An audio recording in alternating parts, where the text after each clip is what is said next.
Living in Florida is not what you've heard it is.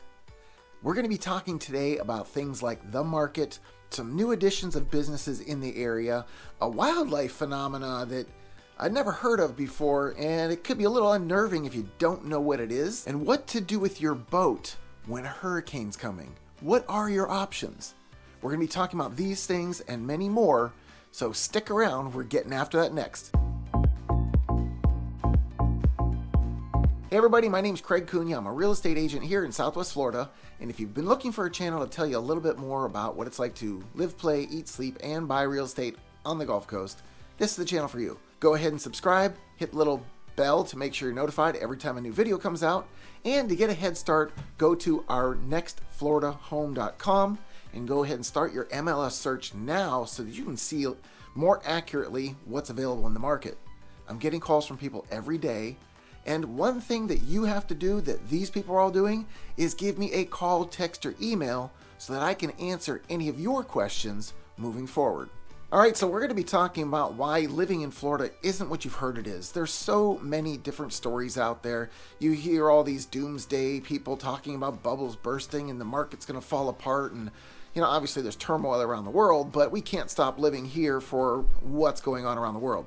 So I'm going to best guide you on how you can make your transition into Florida and some of the hurdles and problems and other weird things that go on here that you might encounter if you're thinking about living in Florida.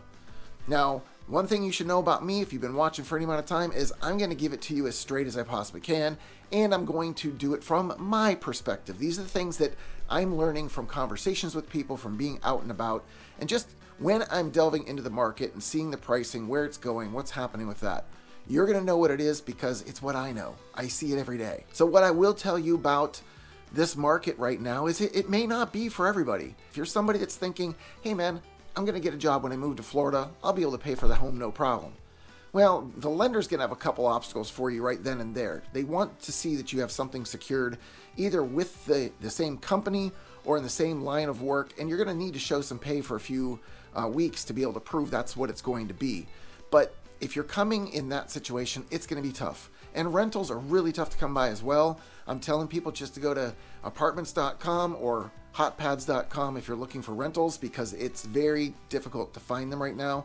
You could also search on Google and find out what the apartment complexes are in the area. Give them a call, see if you can get on their waiting list. Many of them have waiting lists. I've talked about this a few times already. It's just that's where the demand is right now, between people waiting for homes to be built and just wanting to feel the area before they move here. If you're not certain, that's an option for you if you can secure it. The homes are going to be affordable still compared to many other areas of the country. And if you are looking for an opportunity to be in Gulf access, there's one thing that I want to share with you that happened to me. Now, I just said that I do this on my perspective, right? My experiences. Do you know how I tell every one of you to drive the neighborhood before you come to me about a house? I did the same thing for myself. I saw a killer price on a Gulf access new construction home on an intersecting canal. And I was really, really excited about this property. So excited that I'm thinking, hey man, I just want to put an offer on this property and forget about it. I'm just going to do it. Well, this is where I had to stop myself and go through the process in my own head.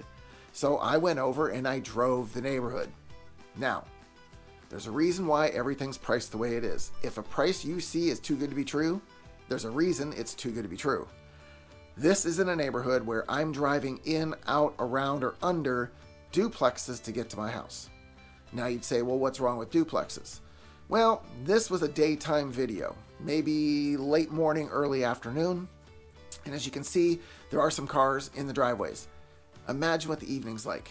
Remember, 2 houses attached. That is driveways that can hold probably up to 8 to 10 vehicles if they wanted to.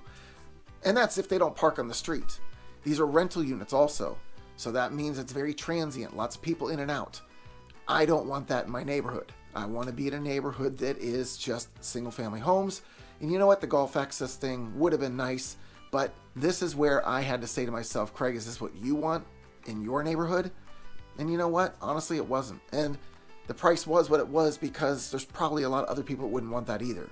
This home in the Southwest, in the Unit 64 area that everybody asks about, some of these beautiful homes with big royal palms, That home down there would be a $750,000 to $800,000 offering. That's a big difference from what they were asking on this one. This one was originally starting at $610,000. I'm figuring it's going to probably sell somewhere in the $650,000 range, but that's just because, again, the neighborhood that it's in. At this time, our median price throughout the state is $348,000. That's a 20% increase year over year. And there's some markets, obviously, they're going to be higher than that, some that are lower than that, but this is the median throughout the state. Our active listings are historically low, and with the rates now sitting somewhere around 4%, the drive to get something is still there. It's a push. There's so many people that still need these homes. 4% is still a really good rate, especially if prices are where they are. As these prices go up and rates go up, that could change for a number of people. So what I'm starting to see is that we're seeing people jumping off the fence and getting into the process. They're going in full bore because they know that if they don't do something soon, they could very well get priced out of the market. Now, analysts are predicting for this year, they're forecasting in 2022 that 10% is going to be what the appreciation is on the properties. They feel that the sales pace is going to slow down, but the pricing is still going to continue to escalate, albeit maybe a little bit slower, but it's still going to continue to rise because of that pent-up demand and the very, very low inventory levels. The other thing we're seeing is that there's still large corporations out there buying up thousands of homes at a time. Now, you tell me, why would these large corporations invest so much money into something if it's going to crash? Exactly. It's an investment. Rents are high. Rents are going to stay high. People need places to live. So what are they doing? They're buying up all these homes and renting them back out. This business has been overanalyzed by so many people that you have to understand, with large corporations doing this, there are some large investors out there pulling money out of other places like the stock market to put it into real estate. It's because this market is still going strong and it's going to stay strong. So either trust that or go on YouTube and listen to a couple dozen people give their opinions about what they think. Now again, mine's partially opinion, but I'm also following a lot of conversation with people that are in the market all the time, and the companies that they're dealing with are the ones that are making these purchases. As far as your home goes, I was speaking to Wayne yesterday about exposure of the homes. Now, exposure is the rear part of your home, about where you're going to be spending your outdoor time. So if you are in a listing and it talks about rear exposure, you want to pick the one that best suits your lifestyle. If you're an outdoor person, do you like sun? Are you overheated easily? What are you looking to do? What is your idea of a nice place to hang out? If you want a lot of sun all day long and you want it year round, southern exposure is probably where you're going to want to pick. You will literally have sun from sun up to sundown, and even in the wintertime when the sun goes south, it's going to still provide you the most amount of light that you can get on the back of the home. If you're somebody that is only looking for all that light in the summertime because you don't swim in the wintertime, that would be me, northern exposure is just as good, because in the summertime, the sun is literally straight up over the top of your house, so you're getting sun still from morning to night. Once you flip east and west, this is where it gets a little more difficult. If you're somebody who wants to wake up to a sunrise with your coffee back in Lanai, maybe the heat of the day is not so intense, that's east exposure. That's going to give you that best feel to take that in the morning. You will not get sunsets. You will not get the heat, the buildup of that heat throughout the day in the evenings. Flip that around the other way, western exposure. This is if you're somebody that really wants to get the most of the heat from the sun, you want the sunsets. And heck, in the wintertime, it's going to be beautiful and gorgeous, but in the summertime, it's going to be hot. You have to know that. A lot of people have sunshades that they lower to protect the back of their home from all that extra sun. Now, we do have dual pane windows here at this point in the new construction, and impact windows are also very insulating. So the home itself can still stay cool, but if you're spending time out in Lanai and it's summertime, you're going to be in the pool or you're going to be in the shade somewhere, because it's going to get hot with that western exposure. Okay, so boating is a huge thing. You already know that. Boating in Southwest Florida is one of our biggest activities. And there's a time of year where we have hurricanes, and that would be starting about June, ending around November. Anytime during those months, a hurricane can come. What are you going to do with your boat? Where's it stored now? What do you have to do to protect it? Well, there's a number of things that I was looking at, and this was spurred on by conversations with clients that they're considering the boating and what should I do with my boat. I've talked to a few people that have a lift. Some of them like to tie the actual cables to the pilings and secure it that way. Now, that's one way. I happened upon a website where they talked about a different way to do this if your boat's on a lift. You can also tie the boat down on the cleats on the dock and then raise the boat so that it is tightening those lines to keep it in place. As far as another way, my way is I've got dry storage. My boat's going to be inside a building. The building's going to be closed up, so it's protected in there. If you don't have any of these things we mentioned so far, let's just say you have a trailer. Your boat is now sitting in the open on wheels in the backyard. What you can do, and this was again advice through a website, a boating website, says to flatten these tires, maybe even put blocks underneath the frame of the boat. Get some augers. These are those twisted pieces of metal that you twist into the ground. You might have a dog that you twist this in to clip one of his cables on so you can run around the backyard. Same principle. This thing will twist into the ground and be a really tight grabbing point. You put these on the 4 points around the boat, tie the boat down to those, and they're even suggesting, I've never heard of this before, but to fill the boat a third full of water to weigh it down more to keep it in place. Sounds like it makes sense. I don't know. Never really heard about that happening.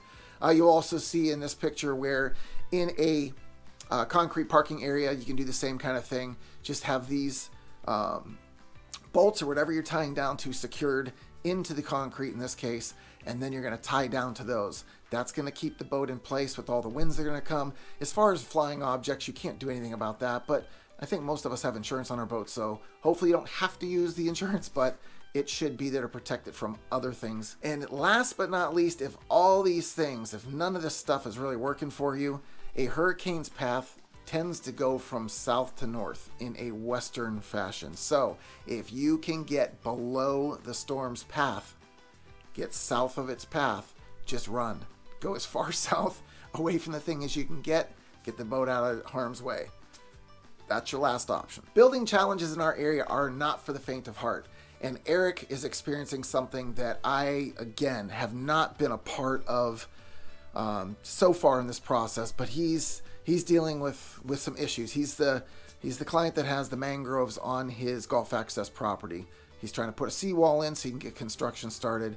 And there was already delays with the EPA for I don't know how many months now. And once you get the permit from them, now he's being told that the Army Corps of Engineers has to be involved. That's another 1 to 2 year process.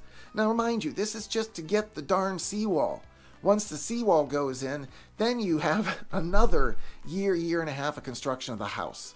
I can only imagine the frustration that Eric is experiencing right now, because I'm frustrated hearing that it's happening to him.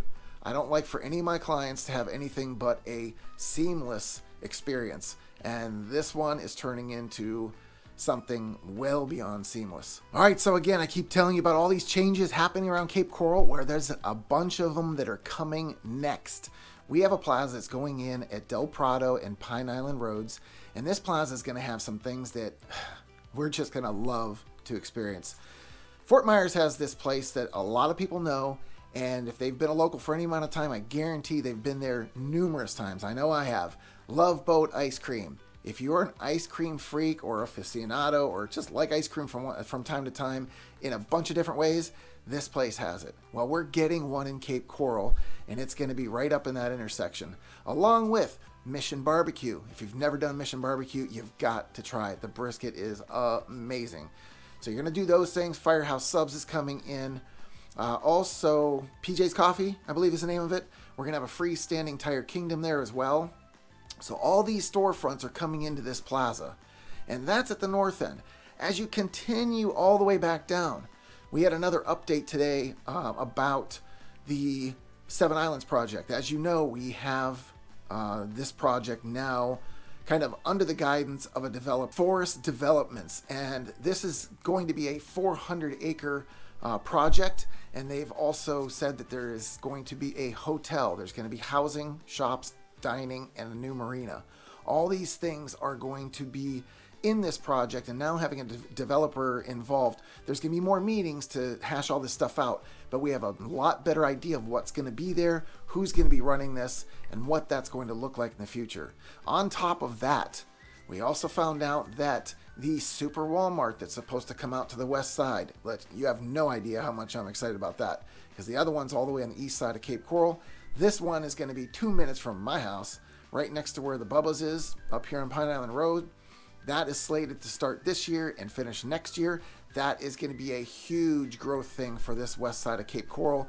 And as I've told all of you who called me and we've had this conversation, the west side of Cape Coral is where you want to be. This is where all the growth is coming. This is where all the land is left to put things.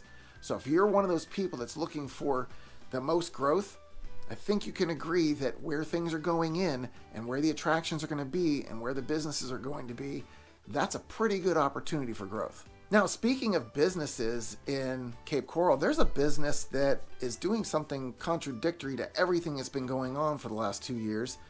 They're actually not allowing people in their business that are wearing masks. They don't believe in all of this stuff that's been thrown in the media to convolute everybody's life. So they're taking a stand, and if you're somebody that likes to wear your mask or wants to wear a mask or feels better wearing a mask, you're not going in this business. They don't want you there. And they're risking losing business to stand up for what they believe in. That is another example of what Florida and Florida businesses are all about. Well, I think everybody's heard about Karens, right? We all know what a Karen is. Well, now there's a Janik. That's the male version of a Karen, because this guy has to complain about the noise of the early morning construction. I can't stand it. Well, guess what? This area is under construction, the entire area. And starting early in the morning, can you guess why they'd probably start early in the morning? There's 2 really good reasons. First one is the heat of the day. Start early. Get as much done as you can before that heat hits, because you're not going to want to work when it's boiling hot. Second one is you get more daylight hours to get it finished. So wouldn't it make more sense to start early, do it for the less number of days and get the construction done faster? Then, Janik, you can go back to sleep. Now, some of the wildlife effects in our area they're funny to have to answer these questions, because I've been here again for about 25 years now, and when I see gators, I get excited. I love gators. I think that they are so unique because I'm not from here. Being from Pennsylvania, obviously I don't know anything about gators. And I went walking our little one the other day, and she's about 8 pounds now, so she'd probably be a good-sized snack. And we're walking on a walking path. And for all of you that are wondering about, are there gators here? Are there gators there? Listen, if there's water, there could be a gator. There's certain water they don't like so much, but they could still be in it. In any case, we're walking the dog on the path, and within 6 feet of us is a gator sunning itself in the grasses next to the pond. Does he want to bother us? No. Does he want to be bothered? No. We respect him, he respects us, we walk the dog, nothing happens.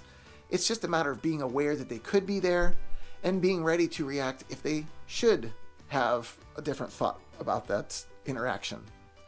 Another thing that I found out this week, and this one is the really strange, odd, never knew about it, and you probably won't believe me when you hear it, but drumfish make a unique sound. That's how they got their name.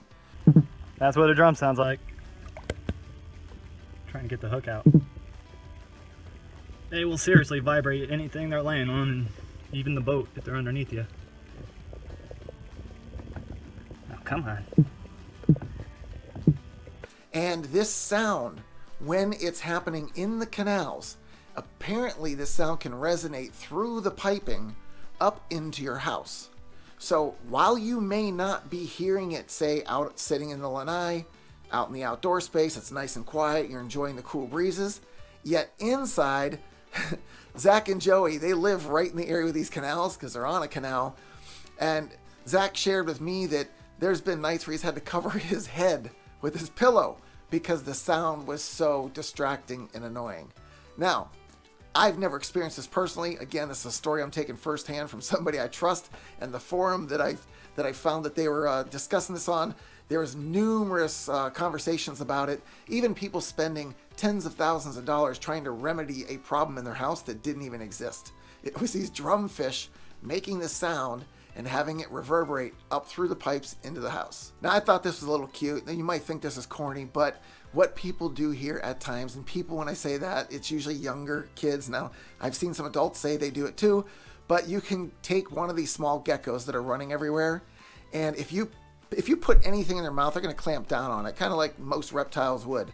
And the kids like to put this on their ear and basically wear them like jewelry. They will clamp down on your earlobe and stay there. So if that's something you want to try just to see if it's true or not, take a picture and post it down below if that happens to be something you end up doing. But anyway, just one of those weird interactions that people have here with the wildlife in Florida. Now, another big one for Cape Coral. We have an official bird, which is the burrowing owl. You've seen these before. Cute little guys. They're maybe 8 inches tall, and they peek their heads up out of their burrows. They fly around at night. Their nests are marked with white stakes. So if you see these vacant lots with these white stakes, that's what's there. Sometimes it can be the gopher tortoises, but in most cases it's these burrowing owls. Now, with the burrowing owl, they are protected. They're not endangered yet, but if they become endangered, we could have a bigger problem with construction. Endangered means you're going to be not able to build around them at all. With this threatened,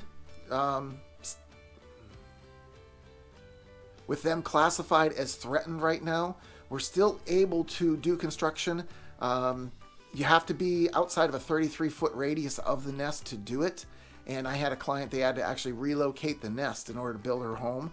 So you can relocate, but you have to keep the nest still on the same property.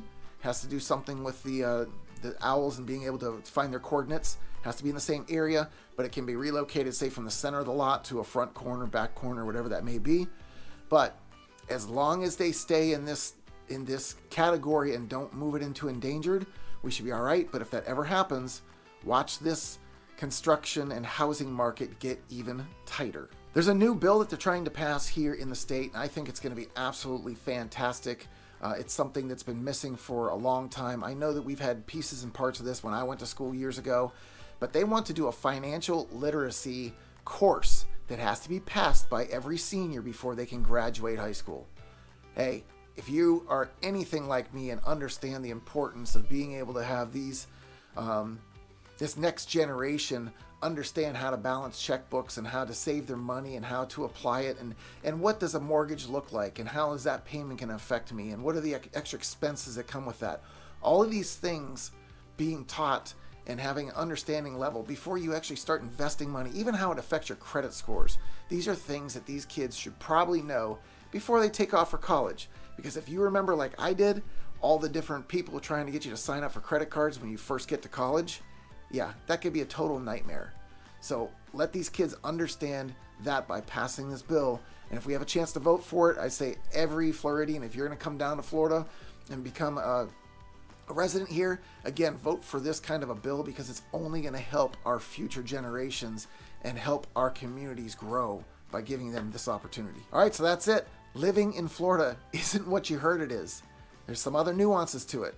If you want more information on what it's like to live in Florida, check out one of these other videos. And if you've got a question you need an answer to, you've got to call, text, or email because I've got your back when moving to the Gulf Coast.